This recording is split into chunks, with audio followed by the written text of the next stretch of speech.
Bien évidemment, il est important dans cet écosystème de se préparer. Et une bonne préparation passe également par un bon tracking de son wallet. Si vous ne savez pas ce que vous avez, si vous ne savez pas à quel moment vous avez acheté, quel prix vous avez acheté une crypto-monnaie dans cet écosystème, ou bien même dans n'importe quel investissement en général, vous êtes donc une grosse personne qui est partie pour tout perdre parce que vous ne saurez pas quand vous êtes en profit ou pas. Quand le marché monte, bien évidemment, on entre dans une période d'euphorie. Et il faut même être dans l'euphorie et être toujours raisonnable. Raisonnable dans la mesure où vous savez à quel prix je suis profitable, quel est l'état global de mon portefeuille, même si je les liquide toutes les crypto-monnaies actuellement, certains seront en perte certes, mais d'autres seront en profit. Donc il est important de comprendre comment traquer son portefeuille et dans cette vidéo, je vais justement te montrer comment tu peux le faire. Avant de continuer, je t'invite déjà à liker la vidéo, partager la vidéo, abonne-toi sur notre chaîne et tu vas dans la description de la vidéo et tu trouveras le lien des formations. On a une formation actuellement qui est encore ouverte où il y a un pack de 3 formations dont on va mettre pour te permettre d'avancer rapidement dans cet écosystème, de préparer ton bull run, d'adapter les stratégies. Donc, on a combiné 3 de nos meilleures formations. 10 meilleures stratégies, comment se comporter pendant le bull run, comment investir en partant de 0 jusqu'à héros. Donc, ces 3 formations-là, c'est à un prix unique de 120 € actuellement. Dans la boutique, tu trouveras également les clés Nano Ledger. Il y en a 2 actuellement. Il y a Nano Ledger Plus et il y a Nano Ledger X qui sont un peu différentes de par l'interface qu'elle présente et de par la convivialité qu'il y a à pouvoir utiliser. Bien évidemment, comme vous faites hacker, l'une des raisons que vous devez acheter une clé Nano Ledger, c'est pour sécuriser vos avoirs quand bien même vous serez millionnaire, bien évidemment. Donc, comment sécuriser dans son wallet? Il y a plusieurs façons de le faire. La première et la façon la plus simple dont je vais vous demander, pas que sécuriser, mais traquer son wallet, c'est déjà d'être sur une plateforme qui vous permet de gérer un portfolio. Les portfolio managers, il y en a plusieurs. Et je vais aller aujourd'hui sur CoinGecko. Vous pouvez faire la même chose sur CoinMarketCap et vous pouvez faire la même chose sur Delta également. Donc, il y a bien d'autres moyens que vous pouvez faire exactement ce qu'on va expliquer dans cette vidéo. Donc, si vous ne voulez pas être sur une plateforme centralisée, il y a des plateformes décentralisées comme Apebot. Apebot te permet également de faire cela, Dextool et bien d'autres. Bien, évidemment, ça sera uniquement les crypto-monnaies que vous avez dans votre wallet. Mais un exchange a ceci de particulier, une plateforme comme celle-ci, comme CoinGecko, a ceci de particulier que vous pouvez agréger plusieurs crypto-monnaies, même si ce n'est pas supporté par votre wallet. Vous n'avez pas besoin que ce soit supporté. Vous renseignez simplement les chiffres. Et c'est très important, comme on le dit toujours dans la formation, de traquer ces investissements. Je vais donc vous montrer comment faire cela aujourd'hui.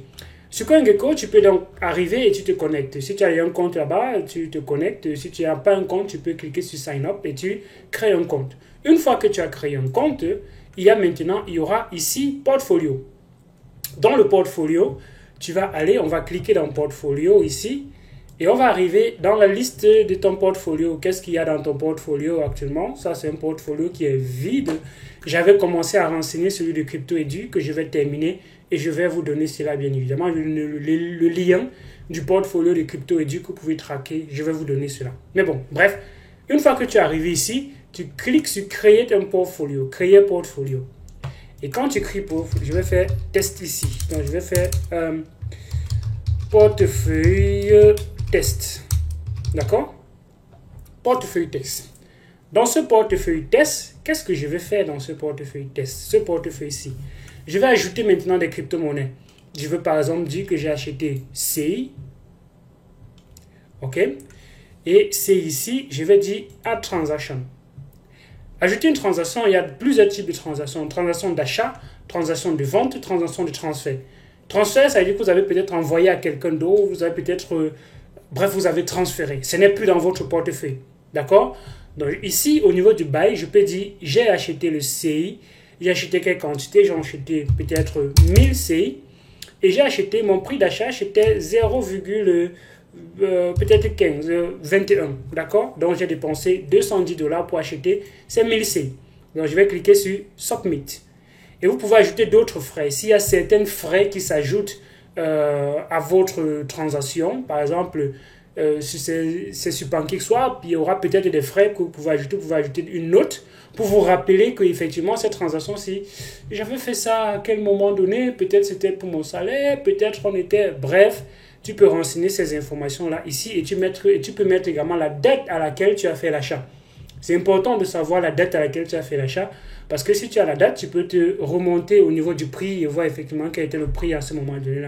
Bon, bref, on va dire, tu as placé déjà transaction d'achat. Une autre crypto-monnaie, je vais ajouter Add New Coin. Banque qui est sur la blockchain de Solana, le même coin sur la blockchain de Solana dont on connaît très bien. Je vais dire, j'ai acheté 1 million de bonds. 1 million, ok, ça c'est 1 million. Et j'ai acheté à 0, qu'on était à 0, peut-être 25, quelque chose comme ça. Donc j'ai acheté pour 2 dollars, ok. Je vais mettre 10 millions. J'ai acheté pour 22 dollars, ok. La date, je vais dire, bon, je change la date, je mets ça, submit.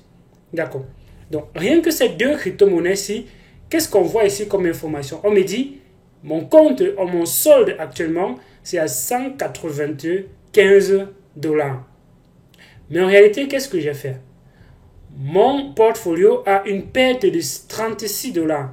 Donc, le montant que j'ai acheté, que j'ai dépensé pour acheter cette crypto-monnaie, ok, j'ai acheté carrément, déjà, je suis en perte de 36 dollars. Vous voyez que pour que je sois en profit, il faudrait que mes CI soient en profit.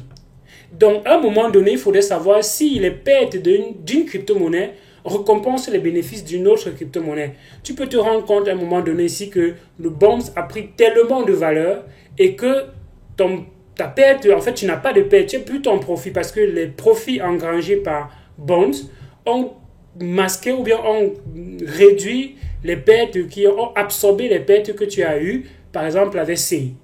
Et c'est comme ça que tu dois traquer ton portefeuille pour savoir à tout moment donné si tu es en profit ou pas. Donc là, présentement, ce portefeuille-ci, il est en perte. Donc même si je vends tout ça maintenant, je serai en perte, malgré qu'il y ait les bons qui ont fait 35%. J'ajoute une autre crypto-monnaie. Je veux prendre quoi? Je prends Solana. J'ai acheté le Solana quand on était à l'ATH de 200 dollars. 200 dollars, on était à l'ATH, disons que autour de 180 dollars. J'en ai acheté 3. Ok? Donc pour ces 3 Solana, j'ai dépensé 540 dollars. Et ces 540 dollars, je mets dans le marché actuellement. Ok? On voit que là, présentement, je suis à une grosse perte. Une perte de 380 dollars. 381 dollars parce que mes Solana ont perdu 63% de la valeur. Donc présentement, la valeur de mon portefeuille en termes de Solana, en fait, c'est très moins en fait. Vous voyez? Donc si je regarde ça, je me dis non, je ne dois pas vendre mon portefeuille, je ne dois pas vendre maintenant, je dois attendre ou bien je peux réduire mon Solana au niveau du DCA. Donc je dis ok, j'ai fait d'autres transactions de Solana, j'en ai acheté encore 3 quand le Solana est passé à 22 dollars. J'ai acheté 3 Solana. Quand c'était à 20 dollars, bien disons 22 dollars, j'ai acheté 3 Solana pour 60 dollars.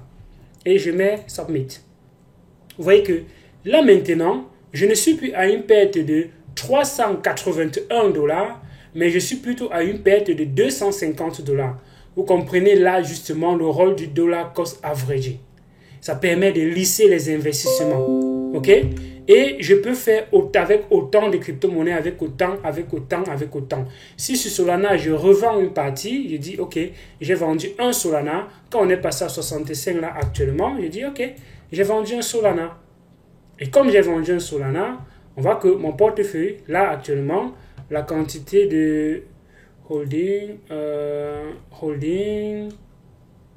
voilà, là actuellement, je détiens 5 Solana. Et je suis à une perte de 214 dollars. Okay? 214 dollars en tant que perte. La valeur que j'ai dépensée totalement pour l'avoir, c'est ceci. La valeur actuelle, c'est cela. Et je détiens 5. Et voilà, justement, ceci, c'est net average. Ok, ça, c'est le coût moyen d'acquisition. Le coût moyen d'achat de mes Solana, c'est 108 dollars. Donc, pour que je sois en profit avec mes Solana, il faudrait que le Solana arrive au moins à 108 dollars. Si le Solana passe à 108 dollars, justement, je serai directement en profit avec mon portefeuille, avec mes Solana que j'ai. Vous voyez comment on peut traquer son portefeuille. Ces outils de tracking, c'est très important et j'espère que tu as compris quelque chose. Tu peux faire un portefeuille long autant que tu veux et bien évidemment, c'est uniquement informatif. Ça ne veut pas dire que c'est sur la blockchain. Donc, quand quelqu'un va te dire, voici mon portefeuille, bref, il faut faire très attention avec ce que les gens vous montrent comme information. Je peux venir là, ici, je dis, ok, j'ai le Bitcoin. Le Bitcoin, j'en ai acheté un Bitcoin. Ici, j'ai acheté un Bitcoin quand on était autour de, disons, 16 000 $, quelque chose comme ça. D'accord? Je renseigne là. Ok? Et si on essaye de regarder ça, on voit que je suis totalement en profit là actuellement parce que j'ai acheté un Bitcoin à 16 000 $ et là présentement, il est déjà à plus de son double. Il est à 126% du moment où j'ai acheté. Donc, mais est-ce que c'est vrai forcément? La réponse c'est non. Donc, il faut faire très attention avec les portefeuilles que les uns et les autres vous présentent par-ci par-là parce que effectivement, ce sont des trucs informatifs. Quand quelqu'un te dit, voici mon portefeuille sur CoinMarketCap, ça ne veut totalement rien dire. Ok? Donc, les amis, faites très attention. J'espère que tu as appris quelque chose encore dans cette vidéo et que dorénavant, tu vas traquer ton portefeuille pour rester toujours informé de l'état, si tu en profites ou pas, parce que ça te permet d'ajuster ton portefeuille. Tu peux te rendre compte qu'il y a trop de crypto-monnaies dont tu en perte et tu vois que c'est un meilleur moment donné pour acheter parce que tu as acheté très cher et ton coût actuel c'est très élevé, donc tu réduis ton coût d'achat en achetant d'autres encore plus bas. Ces informations, tu peux effectivement les avoir si tu traques ton wallet. Prends l'information, prends la clé Nano Ledger et on se prend très prochainement. Merci d'avoir regardé. Porte-toi bien. À d'autres vidéos sur la chaîne. Ciao.